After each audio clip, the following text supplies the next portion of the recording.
নমস্কার বন্ধুরা, আমি নিয়ে চলে এসেছি 2/5/2024 বৃহস্পতিবারের কলকাতা ফাটাফাট গেম নিয়ে। তো যারা হোয়াটসঅ্যাপে গেম প্লে করছো তারা ফার্স্ট বাজি পর সকাল 11টার সময় খেলা পাবে, এবং যারা প্লে করতে চাও ভিডিওর কমেন্ট বক্সে হোয়াটসঅ্যাপ নাম্বার দেওয়া থাকবে, অবশ্যই কন্ট্যাক্ট করতে পারো। তো 1 থেকে 8 বাজে রোলিং গেম থাকবে 3 ডিজিটের হিট গেম থাকবে 649।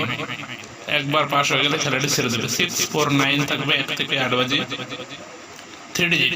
একবার পাস হয়ে গেলে খেলাটি বন্ধ করে দেবে। তো যারা এখন অভিযান চ্যানেলটি সাবস্ক্রাইব করনি, সাবস্ক্রাইব করে পাশে থাকা বেল আইকনটি অন করে রাখবে এবং ভিডিওটি লাইক শেয়ার করে রাখবে। তো যারা হোয়াটসঅ্যাপে গেম প্লে করতে চাও ভিডিওর কমেন্ট বক্সে গিয়ে কন্টাক্ট করতে পারো। নতুন নতুন ভিডিও পাওয়ার জন্য আমাদের চ্যানেলটি এক্ষুনি সাবস্ক্রাইব করে চ্যানেলের পাশে থাকবেন।